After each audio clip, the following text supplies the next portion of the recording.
Hello friends, എൻ്റെ ബ്ലോഗിലേക്ക് എല്ലാവർക്കും ഒരിക്കൽ കൂടി സ്വാഗതം. കാശിമേട് ഫിഷ് ഹാർബറിലേക്കുള്ള യാത്രയിലാണ് ഞാനിന്ന്.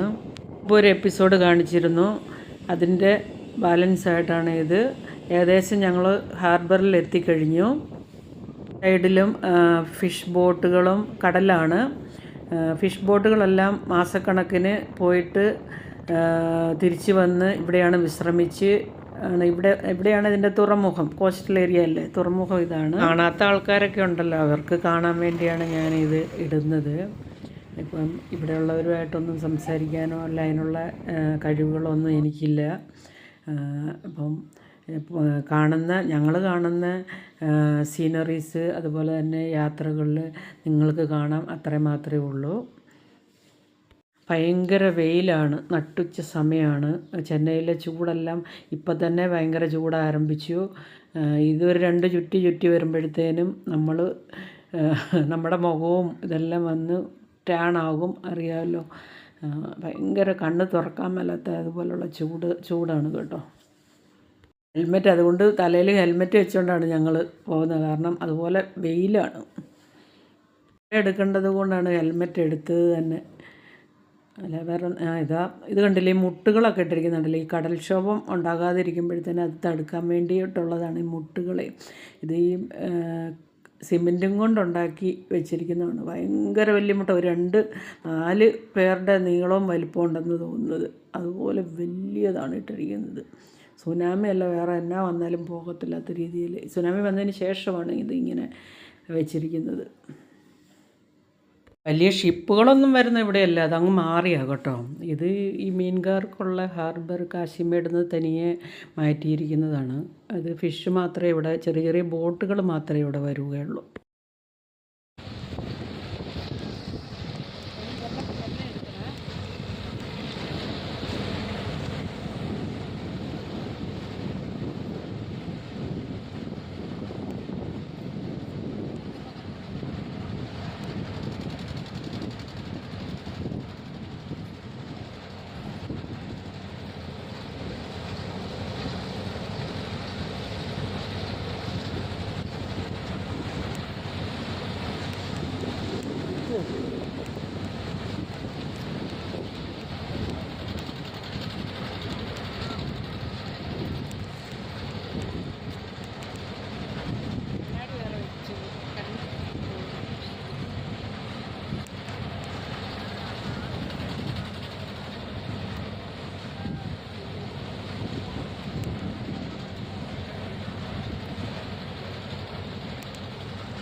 ഭയങ്കര വെയിലാണ്, അവിടെ എങ്ങും നിൽക്കാൻ പറ്റത്തില്ല. എല്ലാം രാവിലെ വരണമായിരുന്നു. രാവിലെയാണ് ഇതിൻ്റെ ബിസിനസ്സും കാര്യങ്ങളൊക്കെ നടക്കുന്നത്. ഈ വെയിലത്തൊന്നും ആരും കാണത്തില്ല. അതുപോലെ തന്നെ ചില പ്രത്യേക ദിവസങ്ങളിൽ ചൊവ്വാഴ്ച അങ്ങനെയുള്ള ദിവസങ്ങളിലൊക്കെ മീൻകാരും കുറവായിരിക്കും, സെയിലും കുറവായിരിക്കും. അത് അകത്തോട്ട് പോയി കഴിഞ്ഞാൽ സെയിലുണ്ട്. ഞങ്ങൾ വെയിൽ കാരണം കണ്ണൊന്നും തുറക്കാൻ പറ്റുന്നില്ല, അതുപോലെ വെയിൽ. ഒന്നാമത് ഒരു ഷെയ്ഡോ അങ്ങനെയുള്ള കാര്യങ്ങളൊന്നും ഇല്ലാത്തത് കൊണ്ട് കണ്ണ് തുറക്കാനേ നമുക്ക് പറ്റില്ല, അതുപോലെ വെയിൽ കൂടുതലായിട്ട്.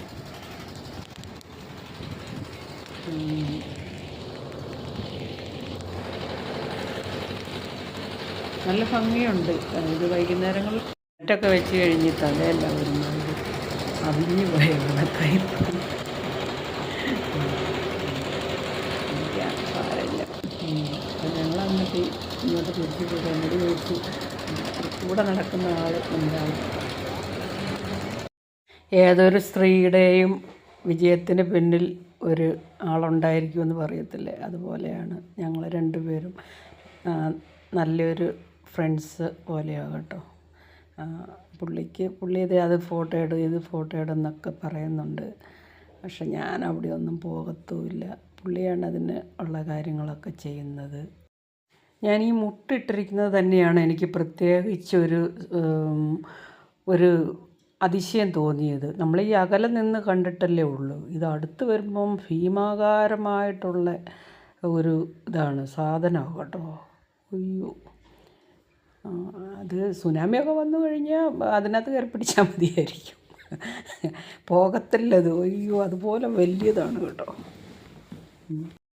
ഇതിനിടയ്ക്ക് ബോട്ടിൽ കയറണമെന്ന് എന്നോട് ചോദിക്കുന്നുണ്ട്. ഞാൻ വേണ്ട, ഇനിയിപ്പം ബോട്ടിലൊക്കെ കയറി കഴിഞ്ഞാൽ ഈ വെയിൽ കാരണമാണ് എനിക്ക് പ്രശ്നമായി. ഞാൻ അതുകൊണ്ട് വേണ്ട, ബോട്ടിലൊന്നും ഇനി കയറുമൊന്നും വേണ്ട. ഇവിടെ നിന്ന് കണ്ടിട്ടുള്ള നമുക്ക് ആലപ്പുഴ അങ്ങനെയുള്ള സൈഡിലൊക്കെ നമ്മൾ ഇഷ്ടം പോലെ കയറിയിട്ടുള്ളതല്ലേ, അതുകൊണ്ട് വേണ്ടെന്ന് ഉള്ള ഇതിൽ ഇരിക്കുകയാണ്. ഇപ്പോൾ അടുത്തത് നമ്മൾ ബീച്ചിലേക്ക് പോകും. ബീച്ച് ഇവിടുന്ന് ഒരു 10 കിലോമീറ്റർ ഉണ്ടോ എന്നറിയത്തില്ല. ഇത് നേരെ പോകുന്ന മുഴുവൻ ബീച്ചാണ്. ഇത് ഈ സൈഡ് വഴി അങ്ങ് പോയി കഴിഞ്ഞാൽ പിന്നെ മുഴുവൻ ഒരു 10-20 കിലോമീറ്റർ പോയാൽ ഇത് കോസ്റ്റൽ ഏരിയ സൈഡ് വഴി നമുക്ക് പോകാം. ഇതും കണ്ടുകൊണ്ടങ്ങ് പോകാം പതുക്കെ. അപ്പം ഇനിയിപ്പം മെറീന ബീച്ചിന് പോകാം. അവിടെ വെച്ച് ഇനി കാണാം. അതുവരേക്കും എല്ലാവർക്കും ഒരിക്കൽ കൂടി ബൈ പറയുന്നു.